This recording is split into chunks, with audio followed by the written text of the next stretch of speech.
Candidate द्वारा शुक्रवार को बेरोजगार तिरंगा यात्रा निकाली गई, जिसमें हजारों की संख्या में अभ्यर्थी शामिल हुए। दरअसल अभ्यर्थियों की मांग है कि पिछले करीब 4 सालों से मध्य प्रदेश में एमपीपीएससी और व्यापम की भर्तियां अटकी हुई है, जिसे लेकर अभ्यर्थियों ने बेरोजगारों की तिरंगा यात्रा निकाली है। नेशनल एजुकेटेड यूथ यूनियन के बैनर तले ये यात्रा निकाली गई। इसमें शामिल होने के लिए हजारों की संख्या में अभ्यर्थी पहुंचे थे।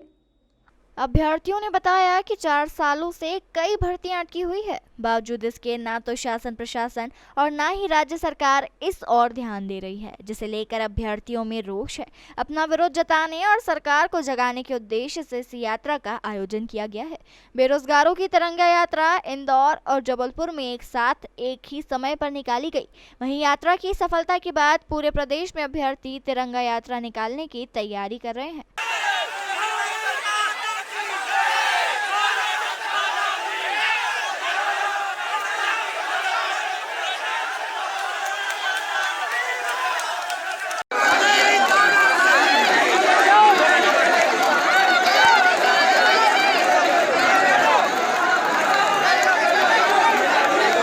अभ्यर्थी पहले ही अपनी विभिन्न मांगों को लेकर कई अभियान चला चुके हैं, लेकिन इन अभियानों का नतीजा सिफर ही रहा।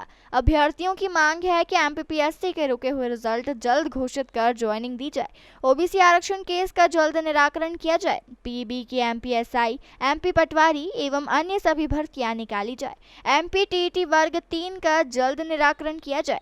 अभ्यर्थियों ने चेतावनी दी है कि अगर उनकी मांग जल्द पूरी नहीं की गई तो प्रदेश में उग्र आंदोलन किया जाएगा। मध्य प्रदेश सरकार, मुख्यमंत्री जी से हम चाहते हैं कि हमारे और ध्यान दे। मध्य प्रदेश के बेरोजगार छात्र यहाँ खड़े हुए हैं, हम आप तक अपनी आवाज़ पहुँचा रहे हैं। हम भले आयोग के सामने खड़े, मगर हम मुख्यमंत्री जी से सवाल पूछते हैं कि वो कब यहाँ पे रोजगार के लिए मीटिंग बैठाएंगे। घोषणाएं कर जाते हैं वो, उधर न्यायालय में से भी कुछ नहीं होता है। मैं इस मंच से बोलना चाहता हूँ, इस मीडिया मंच से बोलना चाहता हूँ कि हमारी बात ऊपर उठाए। मध्य प्रदेश शासन, प्रशासन और न्यायपालिका एक साथ बैठे और छात्रों का भविष्य का निर्धारण करे। कोई बोलता है कि ओबीसी आरक्षण से रुका है, कोई बोलता है कि कोर्ट से रुका है, कोई बोलता है कि मध्य प्रदेश सरकार नहीं चाहती। आप लोग जागिए और मध्य प्रदेश को बेरोजगारों को बेरोजगार ना रहने दे। मध्य प्रदेश में आज 1.5 लाख से 2 लाख वैकेंसियां सभी डिपार्टमेंट में है। आयोग से लेकर डिप्टी कलेक्टर से लेकर चपरासी तक की लगभग 2 लाख के मैं बता रहा हूँ ये वैकेंसी। आप इनको जारी करें और जल्दी से जल्दी रोजगार दें। अव्यवस्था मध्य प्रदेश के प्रशासन सुधरेगा, शासन सुधरेगा।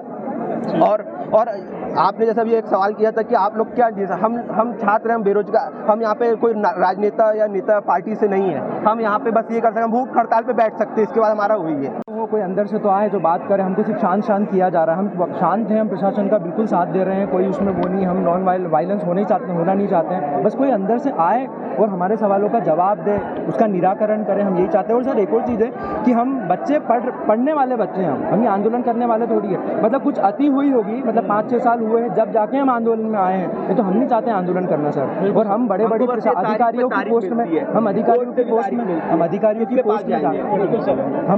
की पोस्ट में जाना चाहते हैं सर। हमें भी ये शोभा नहीं देता, हमें अच्छा नहीं लगता है। हम आज कोऑपरेट कर रहे हैं पुलिस ऑफिसर से, पूरे प्रशासन को, तो हमें कुछ तो काबिलियत होगी सर, तो हमें मौका दिया जाए। हम पढ़ रहे हैं तो उसका मौका दिया जाए। स्टूडेंट्स को इस बात को लेके रोष है कि रिजल्ट नहीं डिक्लेयर हो पा रहे, पर इसमें पीएससी की भी मजबूरी है और जो वो सब भी जानते हैं कि आरक्षण राज्य सरकार की विषय वस्तु है। जैसे डायरेक्शन कोर्ट से होंगे, जैसे हमें राज्य सरकार से निर्देश मिलेंगे, वैसे ही रिजल्ट डिक्लेयर किया जाएगा। कोर्ट में एमपीपीएससी ने अपना क्या पक्ष रखा?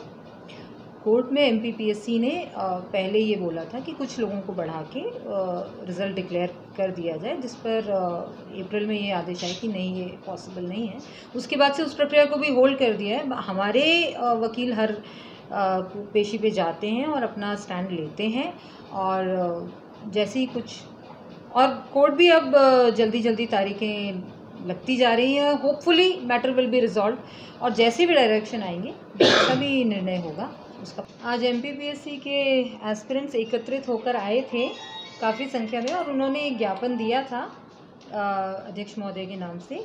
उस ज्ञापन में उनकी 2-3 मांग थी कि जो एमपीपीएससी के जो पेंडिंग रिजल्ट्स हैं 2019 के, 20 के एमपीपीएससी के और 21 के भर्ती प्रक्रिया को आगे बढ़ाया जाए और रिज़ल्ट डिक्लेयर किया जाए।